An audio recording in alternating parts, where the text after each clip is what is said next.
அனைவருக்கும் இனிய மாலை வணக்கம். இந்த கண்டன ஆர்ப்பாட்டத்திற்கு கலந்து கொள்ள வந்திருக்கக்கூடிய கூட்டணி கட்சியினுடைய நிர்வாகிகள் அனைவருக்கும் என்னுடைய மனமார்ந்த நன்றிகளை தெரிவித்துக் கொள்கிறேன்.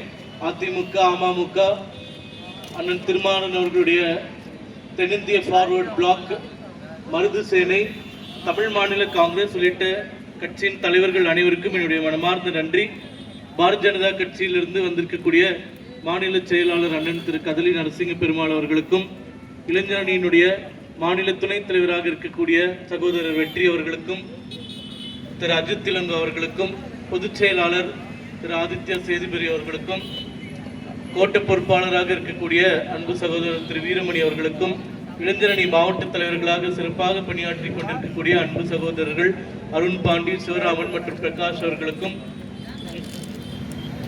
மாநில பொறுப்பில் இருக்கக்கூடிய அன்பு சகோதரி திருமிகு ஜமுனா அவர்களுக்கும் மற்றும் மக்களுக்கும் என்னுடைய மாலை வணக்கம். தமிழகம் முழுக்க 38 மாவட்டங்களிலும் இளைஞரின் சார்பாக போதை பயன்படுத்துதலுக்கு எதிரான போராட்டமானது இளைஞரின் சார்பாக முன்னெடுத்து நடைபெற்று வருகின்றது. நேற்று இன்று பல மாவட்டங்களில் நடைபெற்று வருகின்றது. இது பாரதிய ஜனதா கட்சியின் போராட்டமாக மட்டுமில்லாமல் தேசிய ஜனநாயக கூட்டணியில் இருக்கக்கூடிய அனைத்து கட்சிகளும் இணைந்து நடத்தும் ஒரு நிகழ்ச்சியாக தற்போது நடைபெற்று வருகின்றது. இந்த நிகழ்ச்சியின் முக்கியத்துவம்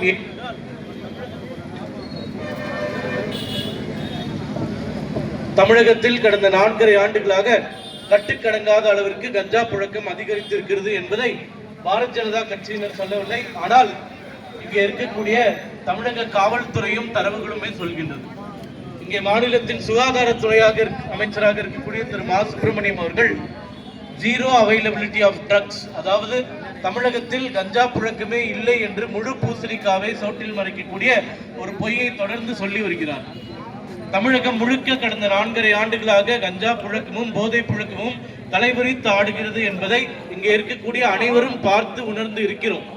இதற்கு முக்கியமான காரணம் இந்த கஞ்சா விற்பவர்களை காவல்துறை சரியாக கண்காணிக்காமல் இருப்பதும், கண்காணித்து வழக்கு பதிவு செய்தால் அவர்களை நடவடிக்கை எடுக்க விடாமல் தடுக்கின்ற திமுக அரசும் தான் என்பதை தொடர்ந்து 4.5 ஆண்டுகளாக பாரதிய ஜனதா கட்சியின் சார்பாக நாம் சொல்லிக்கொண்டே வருகிறோம்.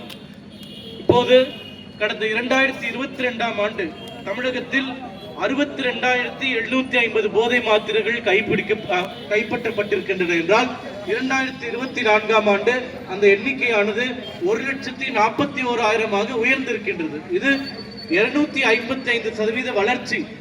கைப்பற்றப்பட்ட போதைப் பொருட்கள், மாத்திரைகள் எண்ணிக்கையே இத்தனை இருக்கும் போது கைப்பற்றப்படாமல் விற்கப்படுகின்ற மாத்திரையின் எண்ணிக்கை எடுத்தால் பிரமிப்பாகவும் தலை சுற்றுவதுமாக இருக்கின்றது. இப்போது எங்கே போதைப் பொருட்கள் பற்றி பேசினாலும் போதைப் பொருட்கள் குஜராத்திலிருந்து வருகின்றன என்ற ஒரு பொய்யை சொல்லிக்கொண்டே இருக்கிறார்கள். மீண்டும் மீண்டும் பலமுறை நாம் தெளிவுபடுத்திவிட்டோம். போதைப் பொருட்கள் குறித்து இங்கே நடக்கக்கூடிய கைதுகளில் 95% கைதுகள் கஞ்சா பயன்படுத்துவதால் ஏற்படக்கூடிய கைதுகள். கஞ்சா என்பது 100 ரூபாய், 50 ரூபாய், 200 ரூபாய்க்கு விற்கப்படக்கூடிய ஒரு போதை திரவியம். அந்த கஞ்சாவை குஜராத்தில் இருந்தோ வெளிமாநிலங்களிலிருந்தோ கடத்தி வருவதற்கான வாய்ப்புகள் இல்லை. அப்படி கடத்தி வர வேண்டும் என்றால் அதற்கு ஆகக்கூடிய செலவானது விற்பதை விட பன்மடங்கு அதிகமாக இருக்கும். இந்த கஞ்சா என்பது வெறும் 200 கிலோமீட்டருக்குள் பயிற்றுவிக்கப்பட்டு எடுக்கப்பட்டு விற்கக்கூடிய ஒரு பொருளே. வெளிமாநிலங்களிலிருந்து கஞ்சாவை கடத்திட்டு வந்து விற்பதனால யாருக்கும் 1 ரூபாய் லாபம் கிடைக்க போறதில்லை, நஷ்டம் தான் கிடைக்குது. அப்போ தமிழகத்தில் பிடிபடக்கூடிய 95% வழக்குகள் கஞ்சா பயன்படுத்துவதால் பிடிபடக்கூடிய வழக்குகள். இந்த 95% மக்கள் பயன்படுத்தக்கூடிய கஞ்சா என்பது உள்ளேயே விளைவிக்கக்கூடிய ஒரு விஷயம்தான். அதை தடுத்து நிறுத்த வேண்டும் என்றால் காவல்துறைக்கு முழு நெட்வொர்க் நிச்சயமாக தெரிந்திருக்கும். அதனால்தான் கடந்த 70 ஆண்டுகளாக தமிழகத்தில் போதை பழக்கமானது கட்டுக்குள் வைக்கப்பட்டிருந்தது. இப்போ காவல்துறைக்கு இருந்த அந்த சுதந்திரமாக செயல்படக்கூடிய ஒரு தன்மையானது முழுக்க முழுக்க திமுக அரசாங்கம் வந்தவுடனே அவர்களுடைய கைகள் கட்டப்பட்டு இருப்பதால் அவர்களால் குற்றவாளிகள் மீது நடவடிக்கை எடுக்க முடியாத ஒரு மோசமான சூழ்நிலை தமிழகத்தில் நடைபெற்று வருகின்றது. இப்போ இந்த கஞ்சா விஷயத்துல திமுக மேல ஒண்ணு, இந்த கஞ்சா பயன்படுத்துவது பற்றி மக்கள் யாராவது நல்லெண்ண அடிப்படையில இந்த இளைஞர்களுடைய வாழ்க்கையை காப்பாற்ற வேண்டும் என்கிற நல்லெண்ண அடிப்படையில காவல்துறைக்கு அது குறித்து தகவல் கொடுத்தால் யார் தகவல் கொடுக்கிறார்களோ அவர்கள் தாக்கப்படுகிறார்கள் அல்லது கொல்லப்படுகிறார்கள். உதாரணமாக இந்த பக்கத்தில் இருக்கக்கூடிய தேனியில ஒரு சட்டக்கல்லூரி மாணவி கல்லூரிக்கு சென்று கொண்டிருக்கும் போது சில இளைஞர்கள் கஞ்சா பிடித்துக் கொண்டிருக்கிறார்கள். அதை பார்த்துட்டு எல்லாருமே பார்க்காம போயிருக்கக்கூடிய ஒரு சமயத்துல அந்த இளம் பெண் மிக தைரியமாக காவல் நிலையத்திற்கு போன் செய்து இது போன்ற இங்க கஞ்சா பயன்படுத்திக் கொண்டிருக்கிறார்கள் என்ற தகவலை சொல்கிறார்.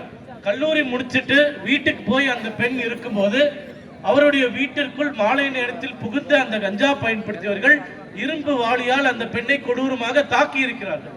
இப்ப நம்ம கேட்கக்கூடிய கேள்வி என்னவென்றால், கஞ்சா பயன்படுத்துவதை போலீஸ் தடுக்கவில்லை, ஆனால் கஞ்சா பயன்படுத்துவதாக யாரேனும் தகவல் சொன்னால் அந்த தகவல் சொல்பவர்கள் மீது தாக்குதல் நடப்பது என்பது பன்மடங்கு தமிழகத்தில் உயர்ந்திருக்கின்றது.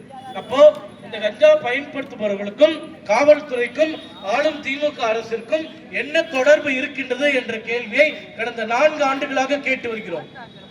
தூத்துக்குடியில் கடந்த ஜூலை மாதம் மாரிப்பாண்டி செந்தூர பாண்டி என்கின்ற 2 சகோதரர்கள் இதே போன்று கஞ்சா விற்பதை குறித்து காவல்துறைக்கு தகவல் கொடுத்தனர் என்று ஒரே காரணத்திற்காக மிக கொடூரமாக வெட்டி கொல்லப்பட்டு மண்ணில் புதைக்கப்பட்ட சம்பவத்தை நாம் பார்த்தோம். அதே போன்று சென்னை, மதுரை உட்பட்ட பல பகுதிகளில் போதைப் பொருட்களை பயன்படுத்துபவர்கள் குறித்து தகவல் சொன்னால் அவர்கள் உயிருக்கு பாதுகாப்பு இல்லை என்கின்ற சூழல் தமிழகத்தில் நிலவிக் கொண்டிருக்கின்றது. அதே போன்று இந்த கஞ்சா விற்பவர்கள், போதைப் பொருள் விற்பவர்கள் பலர் திமுகவில் பொறுப்பில் இருக்கக்கூடியவர்களாக இருப்பது மிக மிக வேதனையான ஒரு சம்பவமாக இருக்கின்றது. அப்படி திமுகவினர் பொறுப்பில் இருந்து கொண்டு இது போன்ற போதைப் பொருட்களை விற்றாலும் அவர்கள் மீது தகுந்த நடவடிக்கை எடுக்க திமுக அரசாங்கம்